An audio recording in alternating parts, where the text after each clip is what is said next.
Labas rytas. Šiandien jau 11. Vakar paskaičiavau, kad 6 dienos liko šitos kelionės. Vakar numyniau 100 kilo su viršum biškį, su trupučiu. Čia gerai daviau. Užbaigiau vakarykštę dieną ir naują dieną visą beveik. Gal 10 km beliko. Vakar miegojau alyvuogių, medžių lauke, tai čia iš esmės. Kaip tu čia gėdi gražiai. Ten, kur vakar filmavau saulėlydį, tai čia ant tokio kalnelio, tai va ten ir sugalvojau pastatyti palapinę. Tai vaizdas labai gražus, aišku. Laukiu dar, kol saulė pakils, bet noriu viską kuo greičiau susidėti.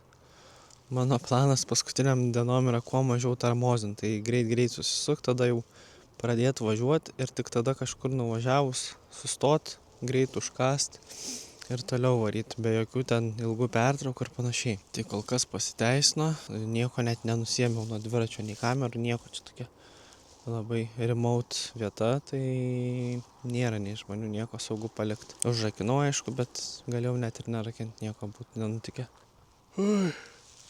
Labai prastai miegojau, šunys lojo, čia vienas kažkur netoli šuo palojo, tada ten kiti 5 šunys pradeda lot. Ten galimai miestas kažkoks, tik nežinau dar koks, bet jau didesnis matos tolumoj. Blizga, tikriausiai dar ne Sevilija, nes iki Sevilijos man šiek tiek daugiau negu 2 dienos, daugiau negu 220 km.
Kas 10 km nuvažiuota, turbūt nedaugiau.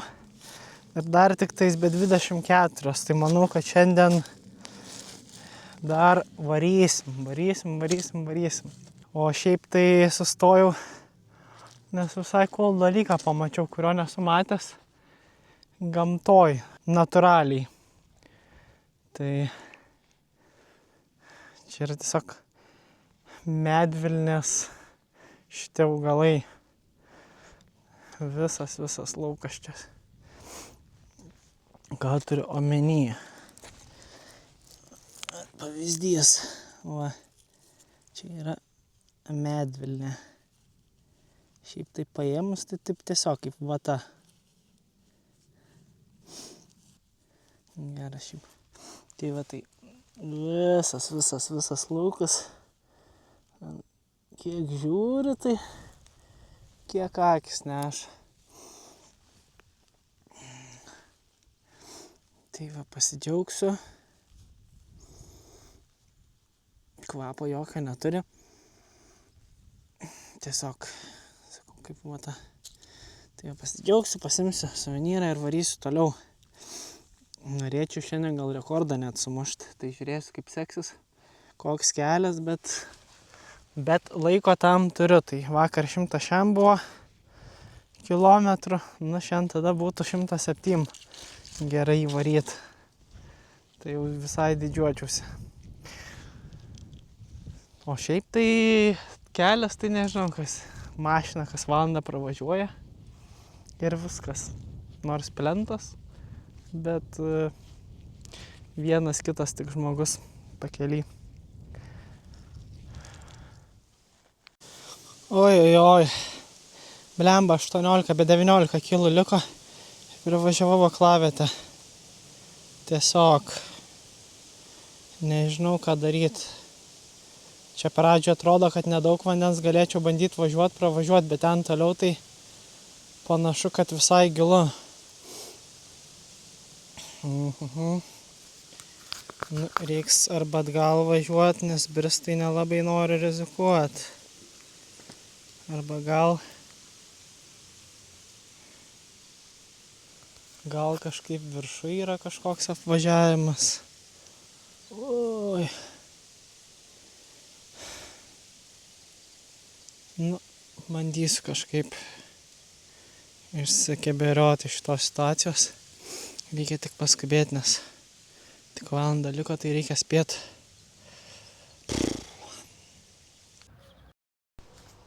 Labas rytas. Nu, ką, jau esu 1,5 valandos tik tais iki Sevilijos. Tai vakar biškį daviau gazų. Nuvažiavau 200, beveik 10 kilometrų. O, virutė, palapkė mano nupatė. Biškį vėjas ant kalno. Tai va, deduosi daiktus va biškį. Mėgau čia tokiam kemperių parke, kuris yra nemokamas. Ten kažkur Sevilija. Tai žiūriu, kad palapkės nenupūstų. Tai va, tai vakar per tą vietą, kur reikėjo perskelt, kur šiaip turėtų būti pravažiavimas, bet ten gana gilu buvo. Tai tiesiog pradžiai bandžiau ieškoti apėjimo kažkokio, gal iš kitos pusės apeit, bet neradau. Visą ten susibadžiau, susidraskiau rankas, kojas, visas kojines, visus rūbus apsivariau. Dasivariau dviratį, supratau, kad nėra ten jokio kelio, vėl atgal variau, nu žodžiu. Žiauriai daug laiko ten suėdė. Tada apvažiavimą rodė, apvažiavimas toliausiai, reikėjo autostradą biškį pavažiuoti gal 5 minutės. Tai gerai, kad šeštadienis mašinų tiek nebuvo. Tai ne taip dar baisiai. Bet žodžiu, biškį būčiau daugiau nuvažiavęs, bet yra kaip yra, tai ir taip džiaugiuosi, nes 20 kilometrų asmenio rekordas yra nuo vakar. Tai neblogai. O šiaip tai paslaptis mano buvo tiesiog valgyti visą laiką, iš esmės kas valandą kažką suvalgau. Ir kas 2 valandas stoju kažko šalto atsigerti, nes vakar karšta visai buvo 25 laipsniai. Tai vis kokios ar fantos, ar kolos, ar kažko panašiai, ar vaisių kokį nusiperki suvalgai. Tai ėdžiau tiesiog visą laiką. Ir viskas, ir kažkaip tos energijos buvo, kojos nešė. Įsijungiau dar savo slaptą ginklą, lietuvišką muziką. Pop hitus visų geriausių laikų. Ir viskas, ir su dainom variau. O dabar čia šitam Kempinge tai kaip ir viskas super saugiai gana jaučiausi. Čia miestelis prie pat. Tik problema, kad tūliko nėra. O taip norėjau kavos pasidaryti ryte išgerti. Žinot, kaip būna po kavos. Aišku, žinot, kuris nežinosit. Tai va, tai nežinau, jaučiu viską susidėsiu pirmą ir tada tik tais arba kavą gersiu, arba ieškosiu, kur yra slapta viečiukė. Tai žodžiu, gerai, nukrautis tą palapkę. Net dabar paskutiniam dienom tai net kuoliukų nieko nenaudoju. Šiaip net to viršaus nereikia, čia dėl privatumo grinai užsidedu. Tai nes jaučiu per tą tinklelį dar vėsiau biškį būtų, tai smagiau miegoti, nes dabar biškį karšta. Liko tik 4 dienos su šiandien iki Portugalijos. Tai vakar vieną dieną užmušiau papildomą. Manau, kad jau reikės planuotis skrydžius atgal į Lietuvėlę.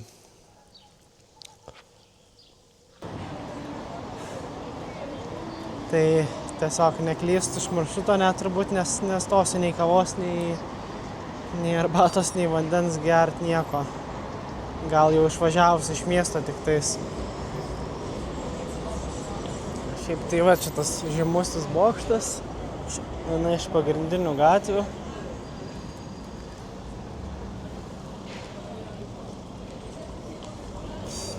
Nieko labai įspūdingo daugiau nepravažiavau. Tai šiaip žiauriai daug šiukšlių galiu pasakyti tiesiog. Tai ant kiek Ispanijos gamta graži, ant tiek pat žmonės yra sutrai čia. Geria savo aliuką kavutę nuo 8 ryto, bet negali šiukšlių apsirinkti. Tai man biški, nežinau kodėl, bet biški pikta. Tiesiog tokia graži gamta, viskas būtų liuks, bet tiesiog sėdi restikė ir aplinkui šiukšlės visur. Tai nesuprantu ir tiek centre, tiek už centro iš vis baisu. Nu, žodžiu, labai apsileidę. Nežinau kodėl, gal kas turit paaiškinimą šitam dalykui.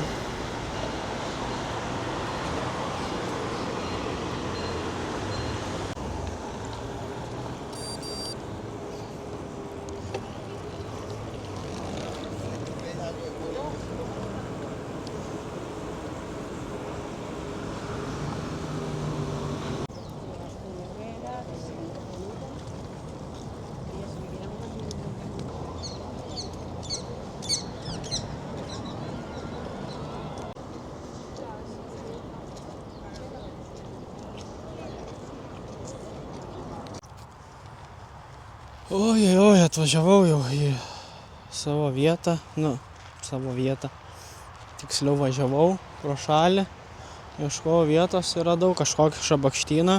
Tai tas šabakštynas yra netoli kelio, čia gal, 300 metrų į tą pusę. Čia toks miškelis prasidėjo.